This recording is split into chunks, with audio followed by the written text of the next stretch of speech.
조국 전 장관은 오늘 물러나겠다는 뜻을 밝히기에 앞서 오전에 두 번째 검찰개혁안을 직접 발표했습니다. 검찰 특별수사부의 명칭이 46년 만에 반부패 수사부로 바뀌고 서울중앙지검과 대구, 광주지검 등 세 곳에만 남게 됩니다. 박규환 기자의 보도입니다.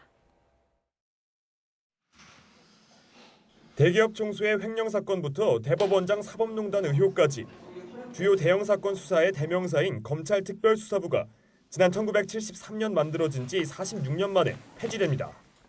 대신 명칭을 반부패 수사부로 바꿔 서울중앙지검과 대구, 광주지검 등 세 곳에만 남게 됩니다. 반부패부가 맡을 업무는 공무원 직무 관련 범죄나 중요 기업 범죄 수사 등으로 명시하기로 했습니다. 법무부는 이 같은 내용의 2차 검찰개혁안을 발표했습니다. 법무부는 검찰 조사 시간을 조서 열람과 휴식을 포함해 12시간을 넘기지 않고 밤 9시부터 새벽 6시 이전 심야 조사도 제한하기로 했습니다. 또 피의사실 공표 금지와 관련해 공개 소환 전면 폐지와 전문 공보관 제도 도입 등 이달 안에 구체적인 방안을 확정할 예정이라고 밝혔습니다. 또 검찰 공무원의 비위 사건이 발생하면 법무부 장관 보고를 의무화하는 등 법무부 감찰 규정 개정도 이번 달 안에 완료할 예정입니다.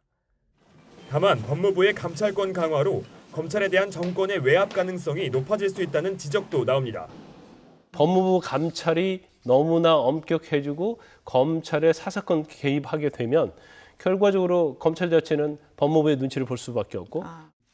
조국 전 장관은 이를 비롯해 공수처 설치 등 입법을 통해 검찰 개혁도 강조했지만 정작 발표 2시간 뒤에 사퇴 의사를 밝혔습니다. 이번만큼은 저를 딛고 검찰 개혁이 확실히 성공할 수 있도록 국민들께서 끝까지 지켜봐 주시길 바랍니다. 조 전 장관은 우선 특수부 폐지를 포함한 검찰청 직제 개정안을 직접 국무회의에 상정할 예정이었지만 대신 김호수 법무부 차관이 참석하게 됐습니다. 법무부는 앞으로도 조 장관이 진행해온 검찰개혁과 법무혁신 등을 차질 없이 추진하고 흔들림 없이 업무를 수행하겠다고 밝혔습니다. YTN 박규환입니다.